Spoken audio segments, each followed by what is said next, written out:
The Empire had conquered 17 star systems in the past decade, and Commander was the reason why. Standing 8 feet tall with 4 arms and eyes that could track multiple targets simultaneously, he was the galaxy's most feared marksman. His plasma rifle could punch through starship hulls at 3 miles, and his accuracy rating was a perfect 100% across 10,000 recorded kills. Today, he stood in the pristine white training facility aboard the flagship Dominance, surrounded by his fellow officers. Word had spread that the Empire's conquest, a primitive world called Earth, was sending representatives for integration talks. The humans had requested a demonstration of galactic military capabilities, and High Admiral had chosen to showcase their superiority. "Sir, the human delegation has arrived," announced Lieutenant, her purple skin gleaming under the artificial lights. "They're requesting to observe your training session." His mandibles clicked in amusement. Let them witness true marksmanship. Perhaps they'll understand the futility of resistance. The blast doors hissed open, and 3 humans entered. They looked impossibly fragile to size, with their soft pink skin and small stature. The leader, a woman with graying hair, stepped forward with confidence that seemed absurd given her species' obvious physical limitations. "I'm Admiral Sarah of the Earth Defense Force," she said, her voice steady despite being surrounded by beings that could crush her with minimal effort. "We've heard impressive things about your military capabilities." His 4 eyes focused on her, studying this tiny creature who dared to stand before him without showing proper fear. "I am Commander, Supreme Marksman of the Empire. You are about to witness shooting skills beyond your primitive comprehension." Admiral smiled politely. "We're honored. In return, we'd be happy to demonstrate our own shooting techniques if time permits." The training chamber erupted in laughter. Officers from a dozen different species found the idea hilarious. Himself had to pause his preparation to appreciate the absurdity.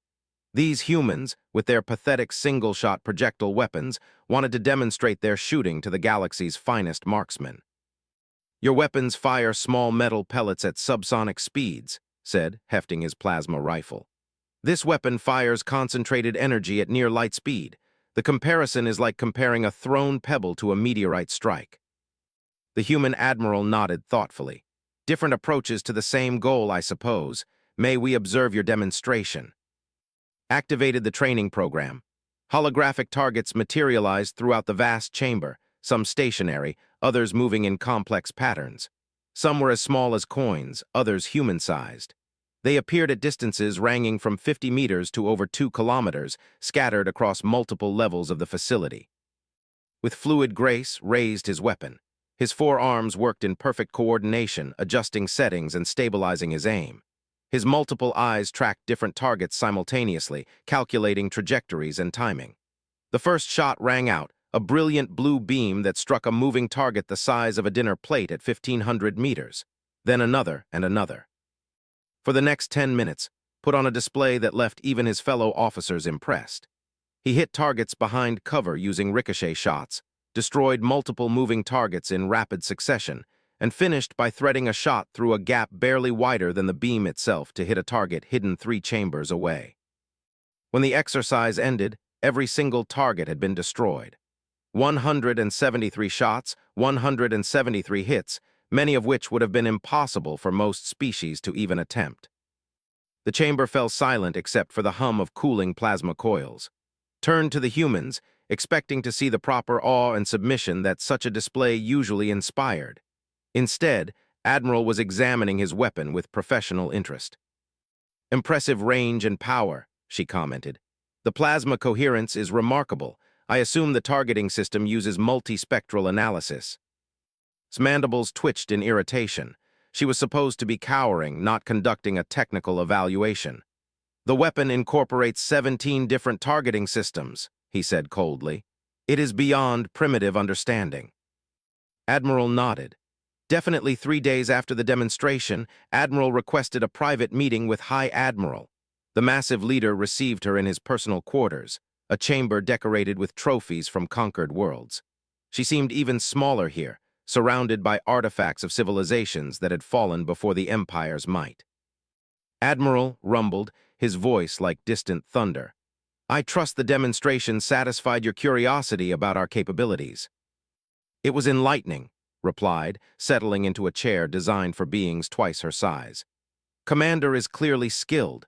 However, I believe there may be some misconceptions about human military doctrine that could benefit from clarification. Scaled brow ridge rose slightly. In his experience, conquered species usually spent their integration meetings pleading for mercy or offering tributes. This human seemed to be suggesting the Empire was somehow misinformed. What misconceptions could a primitive species possibly enlighten us about? Pulled out a small device, projecting a hologram of Earth's solar system.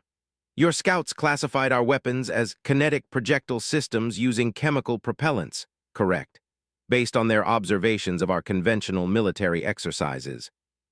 That assessment is accurate, confirmed. Primitive ballistic weapons, effective only at short ranges against unarmored targets. The assessment is technically correct, agreed, but incomplete. You see, Admiral, we have different categories of weapons for different purposes. What your scouts observed were our police and standard military forces. They didn't encounter our specialized units. Leaned forward, his interest piqued despite himself. Specialized units. On Earth, we have individuals we call snipers. They operate under completely different principles than conventional marksmen. Where your commander represents the pinnacle of direct, overwhelming firepower, our snipers embody patience, stealth, and precision under impossible conditions. The hologram shifted, showing various Earth terrains: deserts, mountains, jungles, urban environments. Human snipers regularly make kills at distances exceeding 2 miles using weapons that, as you noted, fire primitive projectiles. They do this while remaining completely undetected, often in hostile territory, sometimes after waiting motionless for days. His mandibles clicked dismissively. Impossible. No projectile weapon could maintain accuracy at such ranges. Environmental factors alone would make precise aiming unachievable. Smiled that same unsettling smile had noticed. That's what makes human snipers unique, Admiral. They don't fight environmental factors, they calculate them.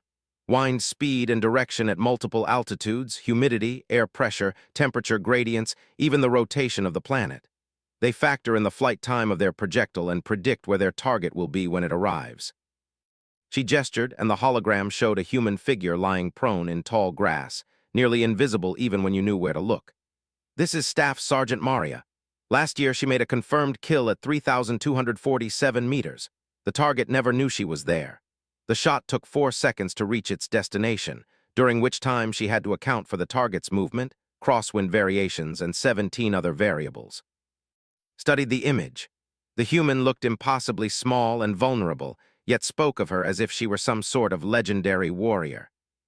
Even if such a shot were possible, said slowly, the weapon's signature would reveal her position immediately.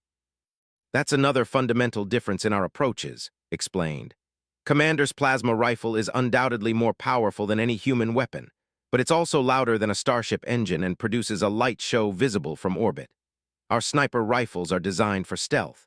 The muzzle signature is minimal, the sound is suppressed, and the shooter can take their shot and disappear before anyone knows they were there. The hologram changed again, showing a sprawling alien cityscape. Imagine this scenario, Admiral. Your forces occupy a city as they have on many worlds. Commander sets up on a rooftop with his plasma rifle, connected to his power source, surrounded by his targeting equipment. Impressive, visible, intimidating. Nodded, this was standard Empire doctrine. Now imagine a human sniper 2 miles away, invisible among the ruins. No power signature, no energy readings, just a patient hunter with a rifle and scope. Which one controls the battlefield? For the first time in their conversation, felt a flicker of unease. Surely you're not suggesting these snipers could threaten Imperial forces. I'm not suggesting anything, Admiral. I'm simply sharing information about human military capabilities that your scouts apparently missed. Stood, her movements calm and unhurried. We humans have a saying, fear the man with one gun who knows how to use it. It served us well throughout our history. As she moved toward the door, found himself asking, how many of these snipers does Earth possess? Paused at the threshold. That's classified information, Admiral, but I will say this. Every major military force on Earth maintains sniper divisions. The techniques I've described have been refined through centuries of warfare. Our best snipers aren't just marksmen. They're ghosts who can reach out and touch someone from distances your people apparently consider impossible. After she left, sat alone among his trophies, replaying the conversation. Part of him dismissed claims as the desperate bluster of a conquered species trying to appear more dangerous than they were. But another part, the part that had made him a successful military commander, whispered warnings. He activated his communication array and sent a message to the intelligence division. Comprehensive review of Earth defensive capabilities required. Focus on unconventional warfare specialists termed snipers. Priority, immediate. Then he sent another message, this one to Commander. Report to my quarters at 800. We may have underestimated our subjects. As the Empire's flagship continued its stately progression toward Earth, Admiral sat in her modest guest quarters and made a secure transmission to a heavily encrypted channel. The face that appeared on her screen was weathered and with eyes that had seen too much. "Here, ma'am," Sergeant said quietly. "How are you settling into your new position?" "The cargo ship was cramped, but I'm in position now. This asteroid field provides excellent concealment, and I have clear lines of sight to all the primary targets." Nodded. "Remember, this isn't about winning a war. It's about sending a message." "Understood, Admiral. One shot, one lesson, out."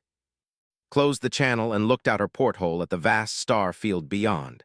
Soon, the Empire would learn that humanity's greatest strength wasn't their technology or their numbers. It was their ability to turn disadvantages into weapons. Though I notice it requires a significant power source." She gestured to the cable connecting his rifle to the chamber's power grid, "and the plasma signature makes you quite visible to sensors." "These are minor considerations when facing inferior opponents," replied, his voice carrying a dangerous edge. "No enemy marksman has ever survived long enough for such factors to matter." The human admiral smiled again, and something in her expression made several nearby officers step back instinctively. "That's fascinating. On Earth, we've developed rather different shooting philosophies. Perhaps sometime we could share perspectives." High Admiral, who had been observing silently, decided to end the demonstration. "Impressive as always, Commander.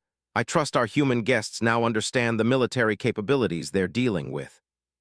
As the delegation was escorted away, couldn't shake the feeling that Admiral's final smile had contained something beyond mere diplomatic courtesy. For a moment, it had almost looked like pity. The emergency council meeting aboard the Dominance brought together the Empire's finest military minds. Fleet Admiral Thane, General of the Marines, Intelligence Director, and a dozen other high-ranking officers filled the war room. At the center of it all sat High Admiral, looking older than his 400 years. Began, his voice carrying none of its usual commanding resonance. "We face an unprecedented situation.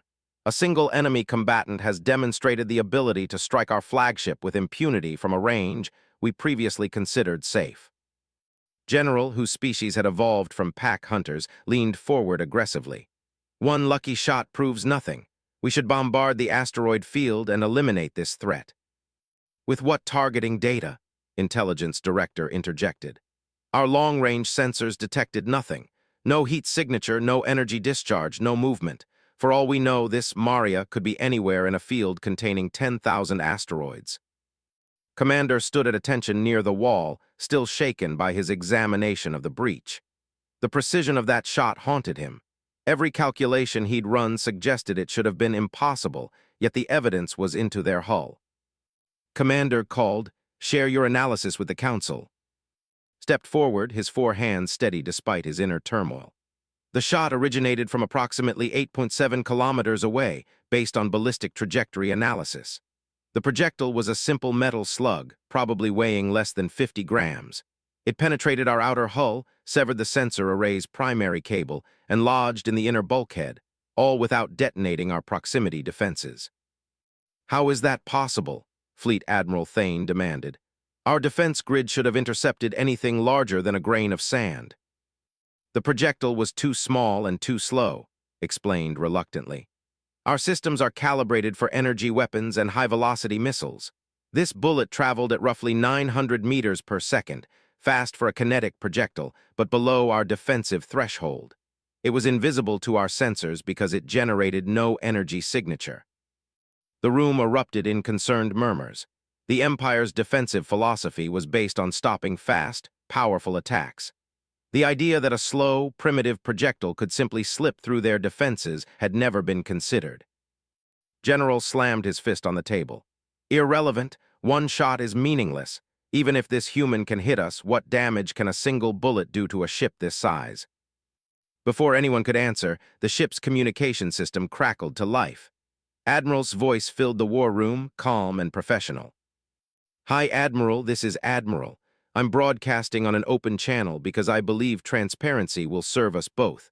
I trust you've discovered our message by now." Activated the reply system. "Admiral, you're in violation of several interstellar laws regarding unprovoked attacks on diplomatic vessels." His laugh was soft but somehow chilling. "Unprovoked? Admiral, your ship is currently on a direct course for Earth, accompanied by 17 battle cruisers and a full invasion fleet. I'd hardly call our response unprovoked." The intelligence briefing had been classified, but somehow the humans knew exactly what forces they faced. Felt another piece of his confidence crumble. "That was a warning shot," continued. "Staff Sergeant could have hit your reactor core just as easily as your sensor array. Instead, she chose to demonstrate that your defenses cannot protect you from human snipers." "Impossible," General interjected into the communication channel. "No single projectile could penetrate to our reactor core." "Would you like a demonstration, General?" asked Sweetly. "Sergeant has 17 more rounds in her magazine. Each one can reach any part of your ship. Your engine nacelles, your bridge, your command staff quarters. The choice of targets is entirely yours." Felt his confidence shatter completely. He understood now what Admiral had been trying to tell them. This wasn't about weapon power or technological superiority. This was about a predator so patient, so skilled, that she could remain hidden in an asteroid field and pick her targets at will. "What do you want?" asked finally. "A fair contest," replied. "Your finest marksman against ours. Both sides can bring whatever equipment they choose. Winner takes all. If your commander wins, we'll discuss surrender terms. If our representative wins, your fleet withdraws from Earth space." The war room fell silent. The offer was audacious. The fate of an entire invasion fleet decided by a single combat between marksmen. Yet given their current vulnerability, it might be their best option. "And if we refuse?" asked. "Then Sergeant will continue to demonstrate her capabilities. Your ship has 1,247 critical systems that could be disabled by a well-placed shot. She has enough ammunition to test quite a few of them." Fleet Admiral Thane leaned close to, "Sir, this is madness. We could simply jump to hyperspace and return with reinforcements." "No," replied quietly. "If we retreat now, word will spread throughout the galaxy that a single human sniper forced the Empire to flee. Our reputation would never recover." He activated the communicator again. "We accept your challenge, Admiral. What are your terms?" "Simple. Both marksmen will position themselves in the asteroid field. Neutral observers will monitor the contest. First to score a killing shot on their opponent wins. No time limit, no restrictions on movement or concealment." Felt his four stomachs clench. A duel in an asteroid field against an opponent who had already demonstrated supernatural accuracy and stealth. It was suicide, but his honor as the Empire's finest marksman left him no choice. "I accept," he said, stepping forward, "but I want to modify the terms slightly." Commander looked at him in surprise. Admiral spoke directly to the communicator. "Your sniper fired once and hit her target from an impossible range. I propose we make this interesting, a test of pure marksmanship skill. Each participant gets exactly one shot. Winner takes all." The silence stretched for nearly a minute. Finally, his voice returned, carrying a note of respect. "Staff Sergeant accepts your terms, Commander. One shot each. May the best marksman win." As the communication channel closed, began preparing for what would either be the greatest victory of his career or his final shot. He had studied the humans' methods, analyzed their capabilities, and understood their weaknesses. His plasma rifle might be more powerful, but in a contest of pure accuracy, he still believed technology and training would prevail. He was about to learn just how wrong he could be. The asteroid field became an arena unlike any the galaxy had ever seen. Neutral observers from 3 different species positioned themselves at safe distances to monitor the contest. The rules were simple yet terrifying in their finality. 2 marksmen, 1 shot each, with the survival of Earth hanging in the balance. Commander selected asteroid XK7739 as his position, a massive rock that offered excellent concealment and clear sight lines across the field. His support team had spent 6 hours installing a portable fusion generator and setting up his enhanced targeting array. The commander himself wore full environmental armor, its systems linked to his weapon for maximum accuracy. His plasma rifle had been modified for extreme range, its power output increased to maximum levels. Multiple targeting computers worked in unison, analyzing atmospheric conditions, calculating trajectories, and maintaining lock on potential target positions. He was, by every measure, the most technologically advanced marksman in galactic history. 2 miles away, on a small asteroid barely large enough to hide behind, Staff Sergeant Maria lay in the shadow of a boulder. She wore no armor beyond a simple environmental suit. Her weapon was a modified M82A1, a design that would have been familiar to snipers from centuries past. No computers aided her aim beyond a sophisticated but still fundamentally mechanical scope. She had been motionless for 4 hours, observing wind patterns in the thin atmospheric envelope that surrounded some of the larger asteroids. Her breathing was controlled, her heart rate steady. In her mind, she calculated distances, timing, and the dozen variables that would determine whether her single shot found its mark. Through her scope, she had briefly glimpsed movement on the asteroid, the flash of metal as equipment was positioned. She knew approximately where he was hiding, though his exact position remained unknown. It didn't matter. When the time came, she would find him. Targeting computers had been scanning for hours, searching for any sign of the human sniper. His sensors detected no heat signatures, no movement, no energy emissions. It was as if his opponent had simply vanished into the asteroid field. His frustration grew with each passing minute. Target acquisition remains negative, he reported to his observers. The human may have withdrawn from the contest. Admiral's voice crackled through the communication channel. Staff Sergeant is in position and ready to proceed. The contest begins when either participant takes their shot. The psychological pressure was immense. Understood that his opponent was out there, probably watching him, waiting for the perfect moment. Every time he moved, every adjustment to his position might be giving away his location. Yet without movement, he couldn't locate his target. He decided to force the issue. Rising from his concealed position, activated his weapon's maximum sensor array. Energy beams swept across the asteroid field, seeking any trace of his opponent. The display showed nothing, but the bright emissions from his rifle would make his location obvious to anyone watching. It was exactly what had been waiting for. Through her scope, she saw the brilliant flare of energy from his position. For just a moment, backlit by his own weapon's glow, the alien commander was clearly visible. She had studied her opponent's physiology for days, had 4 hearts arranged around their central nervous system, which was protected by thick bone plates. A shot to center mass might not be instantly lethal, but like most species, they had visual organs that were relatively vulnerable. A headshot would end the contest immediately. Range 3,247 meters. Wind, variable but generally calm in the asteroid's shadow. Target, partially concealed behind technological equipment, only the upper portion of his head visible. Exposure time, unknown but likely brief. Drew in a breath, released half of it, and found her natural respiratory pause. Her finger took up slack on the trigger as she placed the crosshairs exactly where her target would be if he maintained his current position. Then she calculated lead time for movement, adjusted for the ballistic drop of her projectile, and gently squeezed. The rifle's report was barely audible in the thin atmosphere, more of a pressure wave than actual sound. The bullet began its journey across the void between asteroids, spinning through space at 853 meters per second. Flight time to target, 3.8 seconds. Sensors finally detected the human sniper, not through any technological means, but by the tiny muzzle flash of her rifle. His targeting computers immediately calculated her position and began tracking.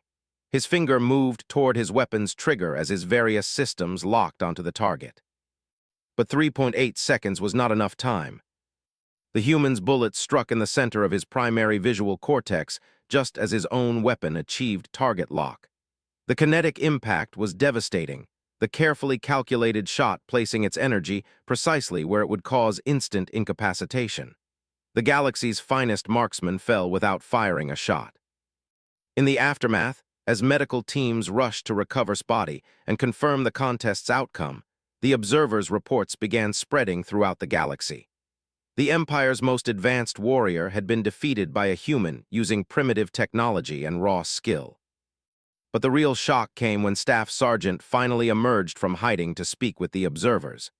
They had expected to find sophisticated equipment, hidden computers, or some technological advantage that explained her incredible performance. Instead, they found a quiet woman cleaning a rifle that had been manufactured using techniques hundreds of years old. Her only advanced equipment was a scope that, while precisely calibrated, was essentially just an arrangement of lenses and mirrors. "How," asked the observer, genuinely baffled, "how did you achieve such accuracy without technological assistance?"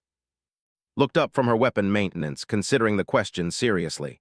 "Practice," she said simply. "Lots and lots of practice, plus wind reading, ballistic calculations, target analysis, patience, and about 15 years of experience." She gestured toward the distant asteroid where his position had been. "Your marksman relied on his technology. When his computers told him where to shoot, he shot there. But technology can't account for every variable. Wind shifts happen between when you measure them and when your bullet arrives. Targets move unexpectedly. Equipment fails." The observer's recording devices captured every word as she continued. "Human snipers learn to feel the shot. We calculate the math, yes, but we also develop instincts. We learn to read environments, to sense when conditions are right. Your commander was very skilled, but he trusted his machines more than his training." Admiral arrived shortly afterward to officially accept the Empire's withdrawal from Earth space. As the alien fleet began its humbled retreat, she found packing her equipment with the methodical care of a professional soldier. "Excellent work, Sergeant, though I have to ask, were you really confident you could make that shot?" Smiled, shouldering her rifle. "Admiral, there's an old saying among snipers, the first shot is the only shot that matters. I've been making first-shot kills for 15 years. Today was just another day at the office." As the human delegation prepared to return to Earth, word of the contest spread throughout the galaxy. The Empire's defeat by a single human sniper became legend, told and retold among 1,000 species. It marked the beginning of humanity's reputation as warriors not to be underestimated, regardless of their apparently primitive technology. And in sniper schools across human space, instructors would tell their students about Staff Sergeant Maria, who proved that sometimes the oldest weapons, in the hands of a true expert, remain the deadliest of all. The galaxy had learned a hard lesson about underestimating humanity. It would not soon forget.